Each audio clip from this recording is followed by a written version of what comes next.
Bueno, buena semana. Vamos a continuar analizando estos años donde ya el gobierno lo tiene Laureano Gómez, pero sufre serios quebrantos de salud después de haber enviado al Batallón Colombia. Estamos pues ya en 1952.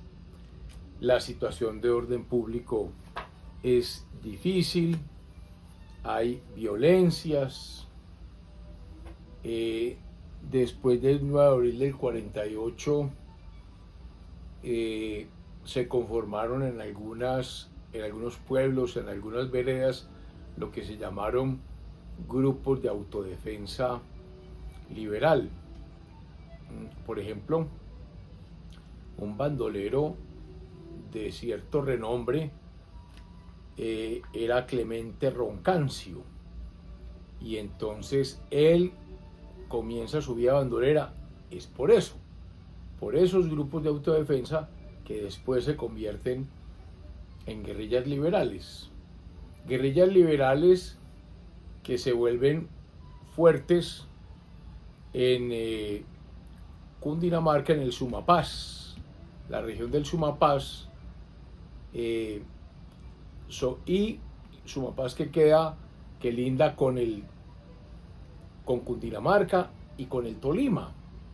Y toda esa montaña o cordillera central que da paso al sur de Antioquia, a Caldas, y a todos esos municipios del norte del valle, todo parte de la colonización antioqueña. La salud pues del presidente no ayuda en mucho, entonces todo esto le toca al presidente que asume como encargado, que es Roberto Urdaneta Arbeláez.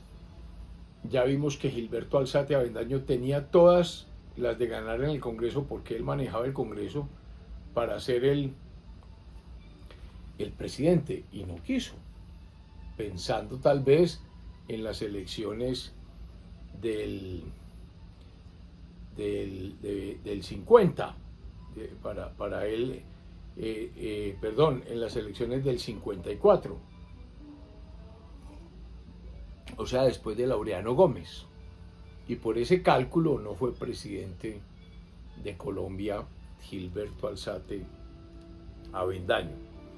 Entonces, el encargado es Urdaneta, y se forman amigos del gobierno, o sea, de Laureano Gómez, y enemigos del gobierno. Entre los amigos del gobierno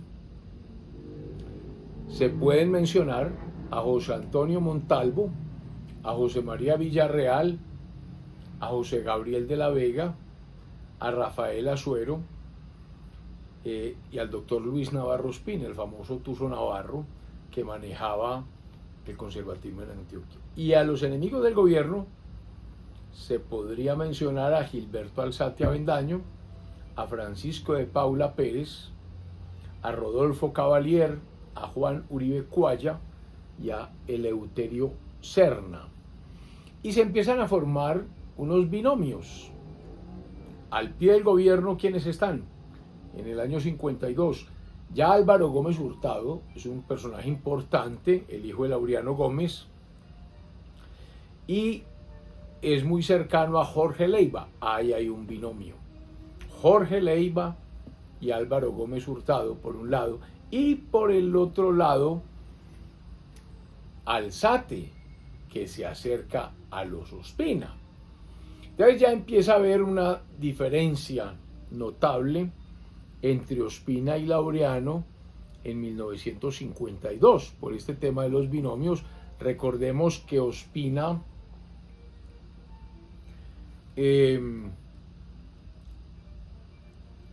tuvo el valor de no renunciar y dejar el poder en manos de una junta militar, que era lo que quería Laureano Gómez. Laureano Gómez vio tan grave lo del 9 de abril del 48 que él dijo que eso había que entregárselo a los militares. Y Ospina no, por el contrario, alejó a Laureano, no le permitió ir al Palacio de Gobierno y lo envió a Medellín para protegerlo, yo diría que entre comillas, o para alejarlo, que no esté cerca del poder. Lo cierto es que Laureano estuvo, como ya habíamos explicado, en la casa de después la gran poetisa de Antioquia, Rocío Vélez de Piedrahíta, o sea, en la casa de su padre, del padre de Rocío Vélez de Piedrahíta, y después viaja a España, donde tuvo todos esos acercamientos con el régimen de Franco y donde planea la Asociación Nacional Constituyente, la famosa ANAC, que es la que implementa durante su gobierno. Ahí está la ANAC, Asociación Nacional. Entonces tenemos la ANAC funcionando, tenemos a Laureano Gómez enfermo, tenemos a Roberto Urdaneta ejerciendo el poder, tenemos un país conmocionado, tenemos unas guerrillas liberales organizadas, tenemos unos votos de aplauso de personas importantes dentro del Partido Liberal, como Carlos Lleras Restrepo, en favor de esos grupos de autodefensa que llamaron, que se convierten en guerrillas liberales. En los llanos orientales son muy fuertes. Por allá empieza a formarse el grupo del famoso Guadalupe Salcedo, del famoso Dumar Aljure, en Urrao, Antioquia, los Franco, y ante ese distanciamiento Ospina-Laureano por el famoso binomio Alzate-Ospina por un lado y por el otro lado Gómez Hurtado-Jorge Leiva, empiezan a proponerle al doctor Mariano Ospina Pérez ser el presidente para el siguiente periodo, o sea, ser el candidato presidencial, o sea, repetir presidencia en el año 54. Laureano entró del 50 al 54. Aquí iría del 54 al 58 Mariano Ospina Pérez, y él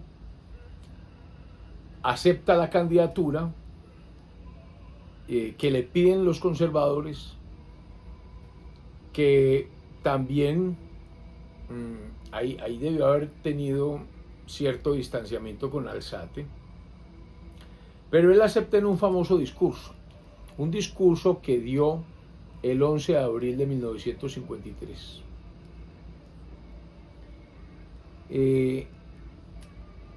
Por ejemplo, aparte de ese discurso muy importantes, voy a leerlos porque es demasiado importante ese discurso de Ospina Pérez, refiriéndose al 9 de abril, porque empiezan a decirse cosas. Entonces dice, comillas, pero lo que sí es una especie mentirosa, doblada de falacia, es sostener que fui un convidado de piedra ante los hechos y que negocié por debilidad, por mezquino interés personal o político, o pacté con temor ante la violencia, dice Ospina. Y dice, siempre fui en el Palacio de la Carrera el presidente de la República y nadie pudo, si acaso lo intentó, cualquiera que fuera su posición dentro de uno u otro partido, supeditarme en el mando en ningún momento y bajo ninguna circunstancia niego tamaña imputación. Dice Ospina, yo fui el presidente. Más adelante dice Ospina Pérez en ese discurso de abril 11 del 52. Hay quienes consideran que debió prescindirse de la colaboración del Partido Liberal cuando esta colectividad estuvo dispuesta a prestarla dentro de la Constitución y de la ley. Quienes así opinan quizás ignoran u olvidan que la única alternativa distinta que le fue propuesta al presidente en aquellos decisivos momentos fue la instauración de un régimen de facto basado en su separación del poder, coincidiendo en esto con las pretensiones iniciales de los voceros del liberalismo. ¿A quién se refiere Ospina? A Laureano, porque eso fue lo que propuso Laureano. Esto ya es rompimiento con Laureano Gómez. Sigue diciendo Ospina Pérez. No es lo mismo dirigir la batalla que la victoria.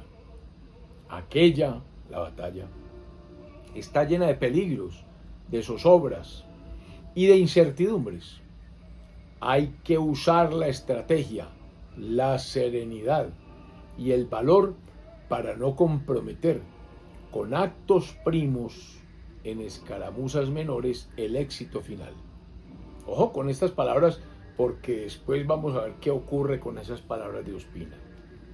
Obtenido continuó Ospina, los problemas son de otra índole. Es preciso administrar con grandeza para provecho de la causa vencedora, en vez de consagrarse a debilitar las fuerzas amigas, tratando de degradar sobre el propio campo a los triunfadores de la víspera. Ojo con estas palabras de Ospina, porque empiezan a dolerle profundamente a Laureano Gómez, al monstruo, al orador. Sigue Ospina.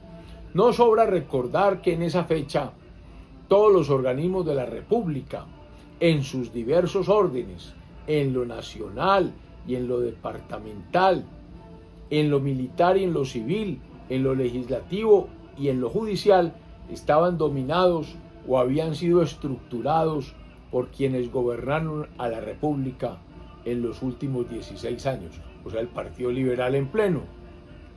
Ese fue el punto de partida, bien distinto del punto de llegada el 7 de agosto de 1950, cuando descendí del poder, dejando al conservatismo en el gobierno y entregando la primera magistratura a su más connotado conductor, a Laureano Gómez.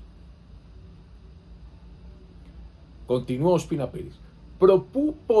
Propuse hasta última hora de las sesiones parlamentarias en 1949, en acuerdo y por conducto de las dos más altas figuras actuales del conservatismo en el gobierno, fórmulas audaces de conciliación que los jefes liberales rechazaron despectivamente a su hora, y firme en esa línea de conciliar los permanentes intereses de la patria con lo que yo llamaría el patrimonio inembargable de mi partido en el gobierno, decreté la suspensión de sesiones del Congreso el 9 de noviembre del 49, la clausura del Congreso, la declaración del estado de sitio a la que ya nos referimos.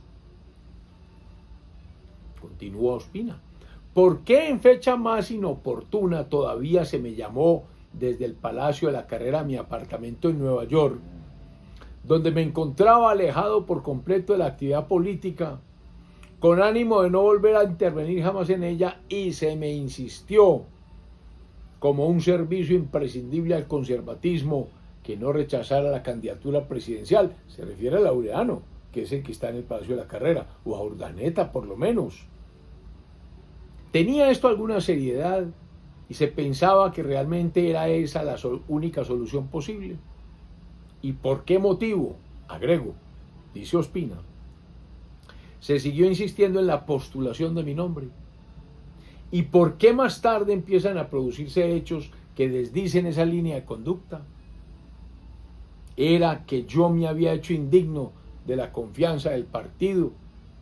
¿O era que simplemente se trataba de utilizar mi nombre para una estrategia de turno? Duras palabras de Ospina Pérez ya contra Laureano. Y entonces termina aceptando la candidatura por todas esas circunstancias. Dice, y he pensado que si las masas conservadoras me han ofrecido su apoyo y me han pedido que acepte una nueva postulación, es ese mismo pueblo el que tiene que decidir como árbitro supremo su propio destino. De antemano someto a su fallo como única sentencia. Acepto la bandera que se me ofrece. Tremendo discurso el de Ospina Pérez, pero Laureano, que estaba escuchándolo, se prendió, enfermo y todo, se prendió. Y miren la respuesta, la catilinaria con que se viene Laureano Gómez parodiando a Marco Tulio Cicerón en el Senado romano cuando se fue contra Lucio Sergio Catilina, las famosas Catilinarias de Cicerón. Mire la Catilinaria de Laureano, que orador sí lo era, con intención manifiesta de tanta claridad que nadie ha dejado de percibirla, se presenta una situación según la cual el doctor Mariano Ospina es el autor de la victoria y Laureano Gómez el usufructuario sin grandeza. Oigan pues lo que pasó aquí. Aquí está la división del Partido Conservador. Sigue Laureano. Dice: y a él regresé a ponerme en la primera fila de esa batalla llena de peligros, de zozobra y de incertidumbres. La angustia infinita de las víctimas sacrificadas tuvo una voz más acusadora de la iniquidad desatada, y la defensa de los perseguidos fue la tarea infatigable, abnegada de los dirigentes del partido. Los conservadores aguzan y martirizan su memoria para encontrar entre esos nombres el del doctor Ospina Pérez, porque indudablemente la lucha durante la hegemonía liberal la llevó Laureano, y eso es innegable. Los conservadores aguzan y martirizan su memoria para encontrar entre esos nombres el del doctor Ospina Pérez. Mientras otros desarrollaban en la prensa, en las pesadas labores populares y en el Parlamento los episodios incontables de esa lucha por la justicia, el doctor Ospina Pérez, por ser quien es, gozaba del merecido privilegio de consagrar su tiempo completo a la gestión de valiosos negocios personales o de empresas privadas. En el discurso en que me ataca, dijo que jamás infirió al adversario heridas incurables. Es cierto, y no las recibió tampoco. Pertenece al estirpe de aquellos guerreros del Renacimiento italiano que habían perfeccionado el arte de combatir un día entero sin que se derramara gota de sangre. Oigan pues a Laureano la que le dirige a Ospina. Como era sin duda una personalidad eminente del partido, donde quiera que había sitios de preeminencia y honor, eran ocupados por él, siempre que no fueran de sudor y lucha, porque esas asperezas repugnaban a sus aficiones habituales. Los copartidarios lo elegían al Parlamento e intervenía allí en asuntos económicos y cafeteros con maestría y pericia. Nada más cuando me era obligado a usar la palabra en aquellos debates ardorosos y decididos que requirió la Reconquista como circunstancia obligada e ineludible, me tocó siempre ver la elegante silueta del financista recogiendo la cartera de los papeles económicos y retirándose del recinto porque aquella brega repugnaba a sus métodos. Eran los momentos en que podían darse o recibirse heridas y él no sabía estar allí. Oigan la Catilinaria. Eran los tiempos de la República liberal y exclusivista y no había posibilidad de medro sino entorpeciendo la faena reivindicadora del Partido Conservador.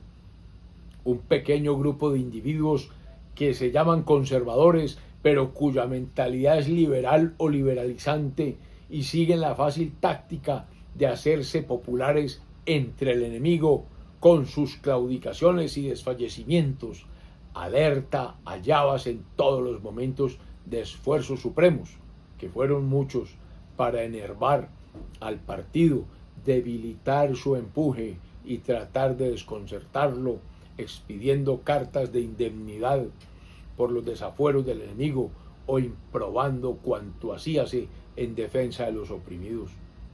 Era un cenáculo de raposas sutiles, merodeadoras y voraces que rondaron sin descanso en torno de todos los episodios de la Reconquista.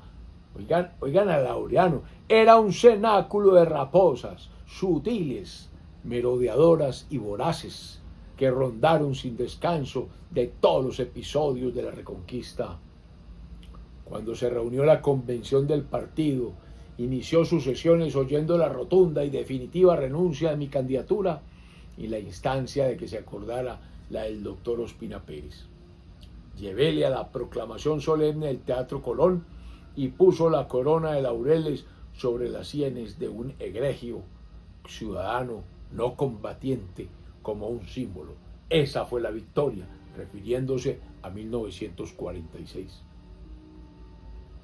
El doctor Ospina Pérez dice que llegó al poder, oigan esta frase, prácticamente solo, entre comillas.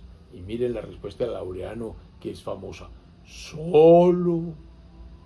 Y el Partido Conservador, que había perdido tantas vidas, que ejecutó tan desmesurados y heroicos esfuerzos, y cubierto de lágrimas y sangre, pero vibrante de entusiasmo, le circuía, no significaba nada. Deplorable desahogo de un ingrato y vanidoso corazón. En aquella fecha de abominación del 9 de abril se perdieron muchas cosas alcanzadas en la Real Victoria, aparte de quienes perdieron la vida. Podría discutirse que yo fui la real víctima del 9 de abril, recordemos que era ministro. La imposibilidad de conseguir vehículo me inmovilizó. Cuando pude hacerlo, supe que había la orden de ser llevado al Ministerio de Guerra y no al Palacio, como era mi deseo. Al amanecer se me dijo que la solución era un gabinete de unión nacional con conservadores desteñidos y liberales fuertes. Con esas precisas palabras se me notificó la destitución. Mi nombre y la cartera que desempeñaba fueron cartas vitales. El doctor Echandía acababa de decir que era la condición de decoro para que los liberales se conformasen, además con llevarse la mitad de las carteras ministeriales y las más importantes. ¿Cuánta luz dan esas palabras? Pero lo más grave para los copartidarios fue el distanciamiento en que se le mantuvo del jefe de la administración. Rodeábanle estrechamente el Sanedrín de las Raposas y los ministros liberales, y las justísimas reclamaciones de los copartidarios eran desmenuzadas en almireces leguleyos por las horras jurídicas. Pero yo tengo la convicción de que ese disparatorio constitucional y legislativo no es original del doctor Ospina Pérez, sino sugerido por el cenáculo de las raposas jurídicas, que son oráculos en tales materias para el autor de la fórmula y tienen una larga tradición de concesiones, componendas y entendimientos con el enemigo, en los que fundamentan la esencia de sus habilidades y manejos.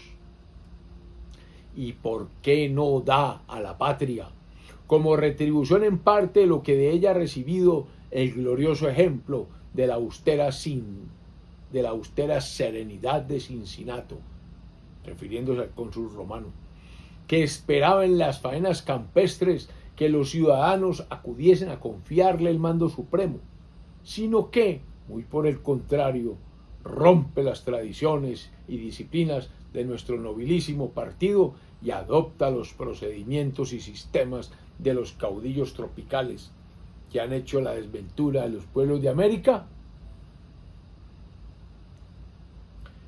En los sucesivos cuerpos constituyentes, o bien faltó a los voceros del partido suficiente valor para resistir la marejada adversa, o hubo casos en que los mismos conservadores claudicaron, como cuando el guardián del manicomio se contagió de locura, pues el Partido Conservador en 1858 abjuró de su doctrina, preludio de su estrepitosa caída. La mente clarísima de Caro hubo de tropezar con los guijarros que, para entorpecer su majestuoso andar, alegaba el prurito de androginismo político. Y termina con los famosos ayes para el Partido Conservador Laureano. ¡Ay del Partido Conservador, si olvidando la doctrina se envenena con los personalismos! ¡Ay del Partido Conservador, si rompiendo sus tradiciones y disciplinas se deja invadir por las estériles agitaciones politiqueras! Ay del Partido Conservador si entrega su destino a las mentes equidistantes que sin fe ni amor al ideal, en los momentos de peligro, se repliegan al fiel de la balanza como trinchera de quietud y sosiego. Y ay del país, ay de la República Cristiana, ay de la libertad, ay de la tranquilidad de la vida, si el Partido Conservador no sabe estar a la altura de su deber. Pues esto es el desastre.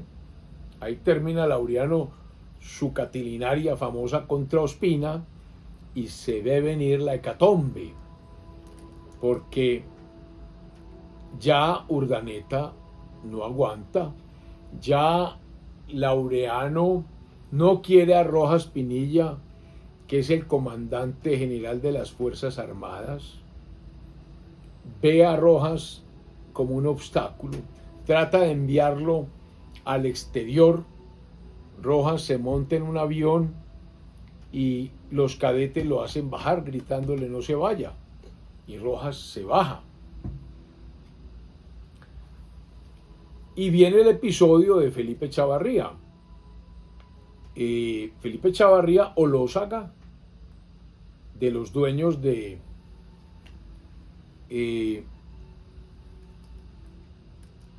el grupo de Locería Colombiana, hermano de Hernán Echavarría Olózaga, de Elkin Echavarría.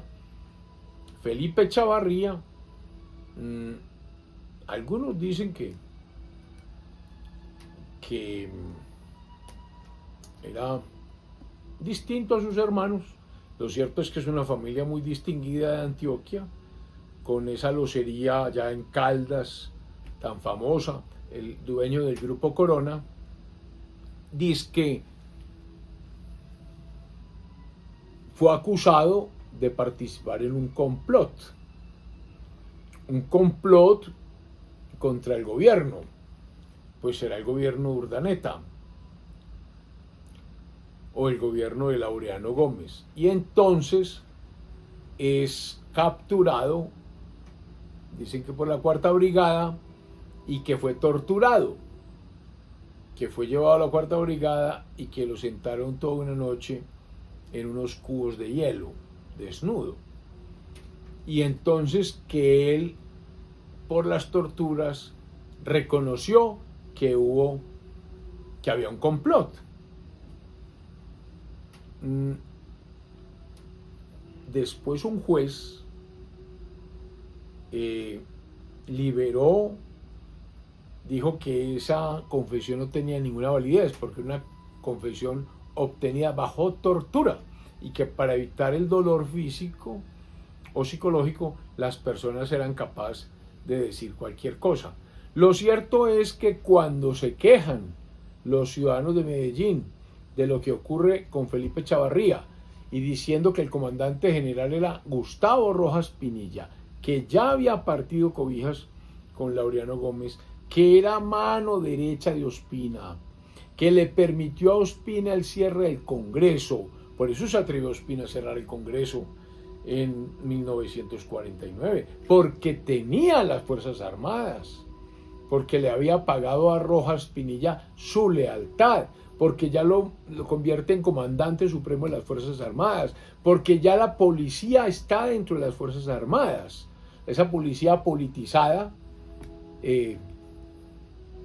está bajo el dominio de Rojas. El poder de Rojas es tremendo.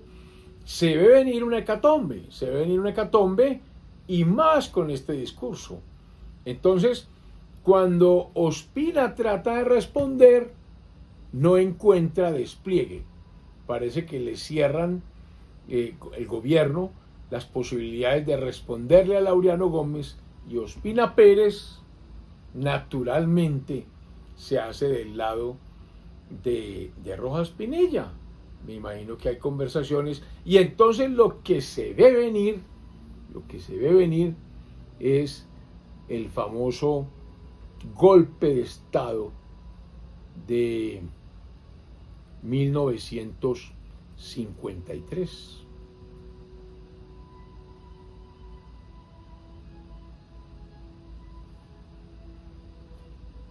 El discurso de Ospina fue en el año 52